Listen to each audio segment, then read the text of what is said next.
star-studded athletes from Ragsdale High School. Siri Molnix, me, and Tony Baker. And I just wanted to give some stats on all these three studs. Tony Baker, for you guys who don't know, he was a running back for Ragsdale High School. He finished high school with a state record of 10,231 yards in high school, which was third in the nation at the time. He had 161 touchdowns, went on to play at NC State, won the state championship in the shot put. Actually got played a bit professionally for Denver Broncos. Not bad. Siri Molnix, she was a goalkeeper at Ragsdale. She played only her sophomore, junior year because she was so good she actually graduated early. Went on to play for the University of North Carolina. She's got a decent women's team, so I've heard. She won 2 national championships at UNC and then went on to be the goalkeeper of the 2000 Olympics in Sydney, won silver medal. I called home today to verify my stats, and here we go. Chase Jones, high school, I had 5 hits, 2 runs, 1 walk, and 3 errors at second base. As a quarterback at Ragsdale, I was 0 for 1 with 1 interception for a touchdown. And I played at University of North Carolina. I had 1 at bat, and I was hit by a pitch. So, thanks. That's what they applause for me. Yeah, I appreciate it. Yeah. So, the reason I'm saying it for you today, I'll give you some stats that I'm really, really jacked up about. 2006, I was diagnosed with stage 4 brain cancer. I'm 8 years cancer-free, and that fires me up. Yeah, I'll take that. 2010, I was named the team captain for University of North Carolina. I graduated in 2011 with a 3.5 GPA. I founded the Versus Cancer Foundation in 2013. We've raised over $1.5 million since that date. And most importantly, in the past few years, because of Versus Cancer, we've funded 50 different children's hospitals. We've helped 40,663 kids with cancer, mostly because of the people in this room. So, guilty, I wasn't that great of an athlete, but we've done some great things. Yeah, okay. So, I knew that. Jack said I wasn't an all-star. That hurt. You are in my book. Thanks. I mean, you're not in the. You're here at Bill White Scholarship, but you're not an all-star in the program. Keep saying it. Yeah. So I was looking back over the stats in high school, and obviously they weren't good. And what I've realized over the past 8 years since graduating high school was many of the lessons that I was taught on the baseball field has really come true to fruition in the past 8 years, coming back full circle to actually apply more so in life. And so without trying to reinvent the wheel there, I wanted to apply somewhat of what I've learned there on the baseball diamond and hopefully can show you guys what I've learned in the past. So number one, I know we're in a Methodist church, but I was raised Baptist, and so for some reason all Baptists have 3 points, and so we got 3 lessons. Here we go. Number one, keep showing up. So obviously, I was a walk-on at the University of North Carolina. I was not recruited, according to Jack Jacobs. And I was a second baseman. And after my freshman year at North Carolina, I was coming out of treatment. And we had 3 catchers coming back on a pretty good team. But in college, you carry 4 catchers just for the sole sake of the number of pitchers that you have to throw. So I saw this opportunity. I saw, Coach Fox, will you let me catch? I'll be the 4th catcher. And he said, yeah, sure, knock yourself out. So I did. But I thought as a second baseman and being this stud athlete that I was, that I could easily transition to being a catcher. I could not have been more wrong, ever. Catching was hard. And I learned firsthand. I was brutal. I was terrible. And it got to the point where my teammates were, I wanted to quit sometimes as I got hit in places that I didn't think you could get hit as a catcher. And I was shutting down, and my teammates actually encouraged it because they didn't want to throw to me because I was that bad. But I learned that I could just keep showing up. Even though there was no reward for me on the back end, there was no jersey that I could seek after, there was no playing time ensured. What I learned is that I could just keep showing up and keep being present. And I got better. There was one parable that I used to read frequently in the Bible, and that's the parable of the old widow. In the story, Jesus tells that this old woman repeatedly goes to a judge who's unjust and asks every day for justice. And the judge says no, she asks, the judge says no, she asks, the judge says no. She keeps going back to the point where the judge grants her what she wants, not for the sake of what she's doing is right, but for the sake that she won't bother me anymore.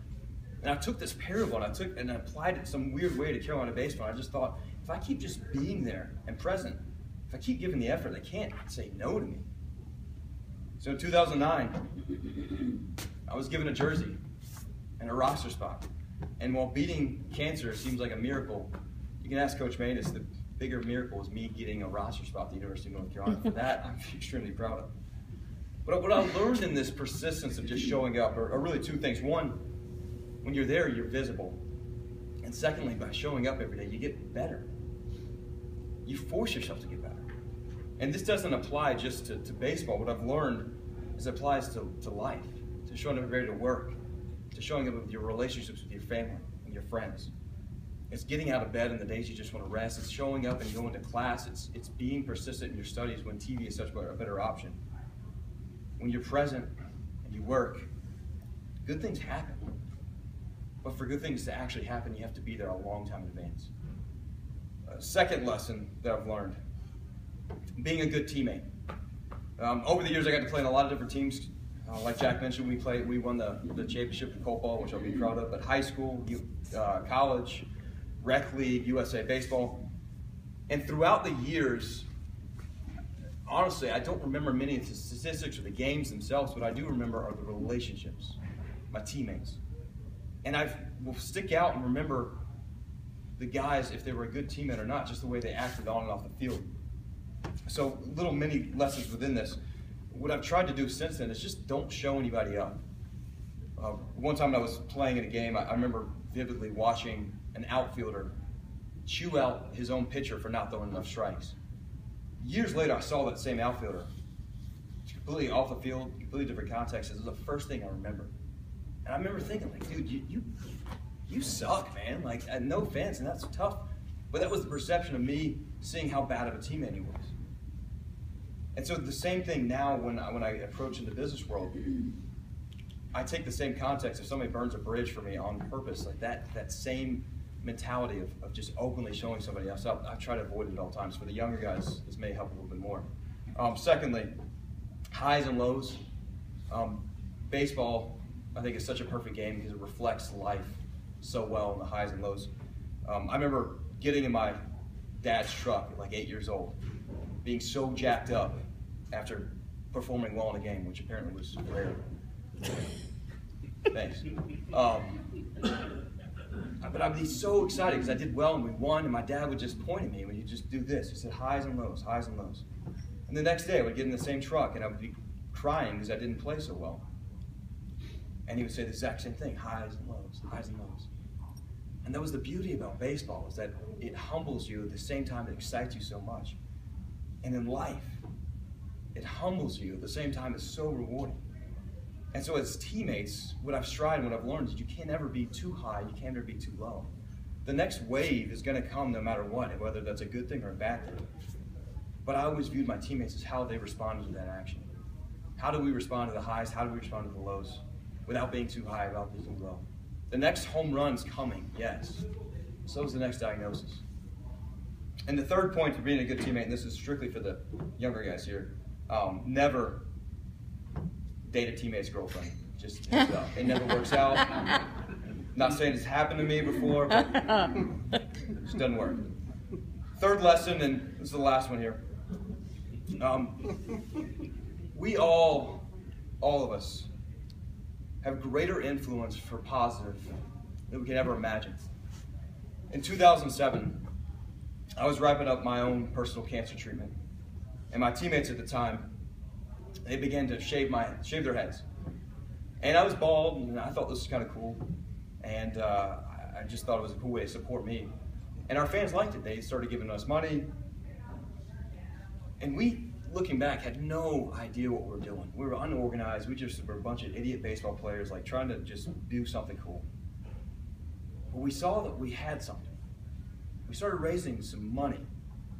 Years later, I've learned that this act of putting yourself out there for a positive reason is far more powerful than anything we ever imagined. We took that simple idea of baseball players doing something for somebody else and have started the Versus Cancer Foundation, where in this room we've raised tens of thousands of dollars just in Guilford County to help children with cancer at British Children's Hospital. Across the country, again, 50 different children's hospitals have impacted 40,000 kids with cancer. And I say that we've got the power to make dreams come true.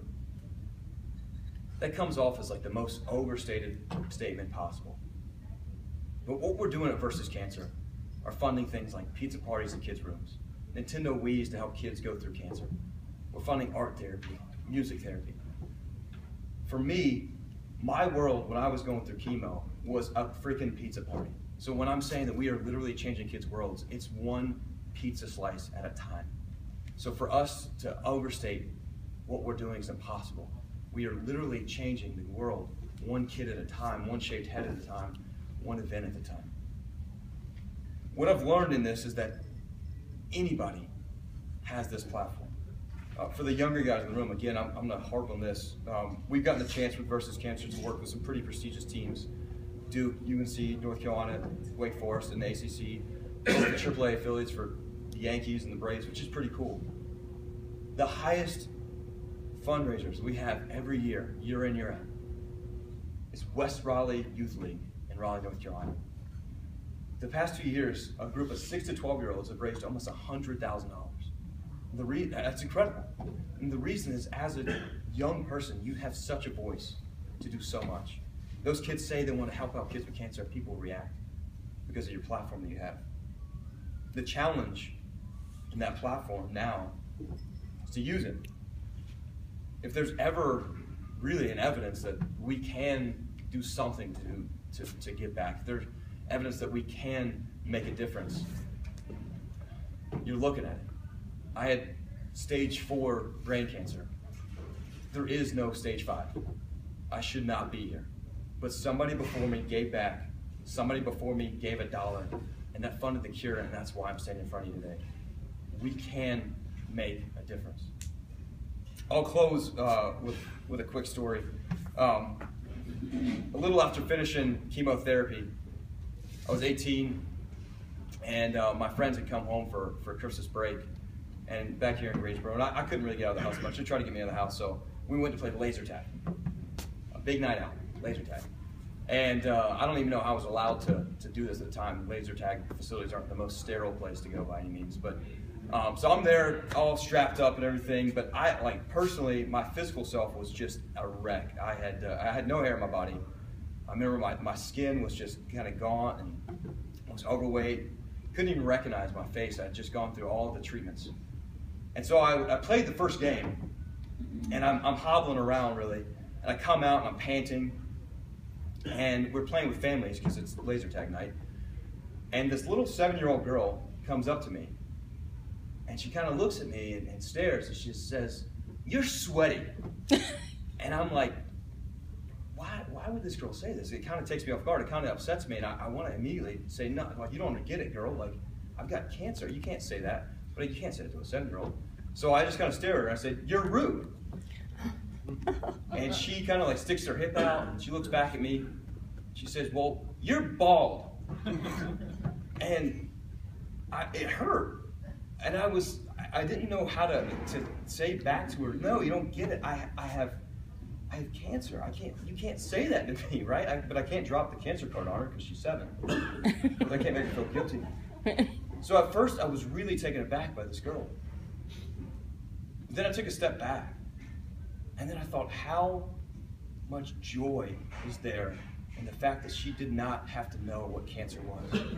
How awesome was it that she herself, or a classmate, or a loved one, or a friendly, or a friend that did not have cancer?